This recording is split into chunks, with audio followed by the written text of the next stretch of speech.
தமிழ்நாடு மற்றும் புதுச்சேரி வழக்கறிஞர் சங்கங்களின் கூட்டுக்குழு கடலூர் மாவட்டம் விருத்தாச்சலத்தில் உள்ள தனியார் திருமண மண்டபத்தில் தமிழ்நாடு மற்றும் புதுச்சேரி வழக்கறிஞர்கள் சங்கங்களின் கூட்டுக்குழு ஜாக் சார்பில் மாநில பொதுக்குழு கூட்டம் நடைபெற்றது. இதில் 3 குற்றவியல் சட்டங்கள் குறித்தும் விவாதிக்கப்பட்டது. மத்திய அரசு 3 குற்றவியல் சட்டங்களை திரும்பப் பெற வலியுறுத்தி 16/7/2024 தேதி சட்ட நகல் எரிப்பு போராட்டம் செய்வது எனவும் 15ஆம் தேதி முதல் 30ஆம் தேதி வரை நீதிமன்ற புறக்கணிப்பு செய்வது எனவும் இம்மாத இறுதிக்குள் தலைநகர் டெல்லியில் 3 சட்டங்களை எதிர்த்து போராட்டம் செய்வது எனவும் தீர்மானம் நிறைவேற்றப்பட்டது.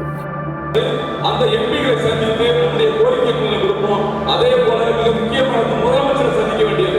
இதனால் வரை முதலமைச்சர் சந்திக்காம நம்ம இருக்கோம்.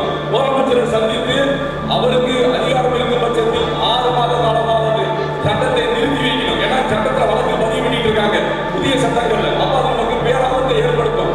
முதலமைச்சர் நினைத்தால் நிறுத்த முடியும் என்ற சூழல் ஏற்படும் போது இந்த சட்டத்தை அவர் நிறுத்தி வைக்கலாம். அதனால நீதிமன்ற புறக்கணிப்பை தொடர வேண்டும். நீதிமன்ற புறக்கணிப்பை தொடர்ந்தால் மட்டும்தான் அந்த போராட்டம் வெற்றி பெறும்.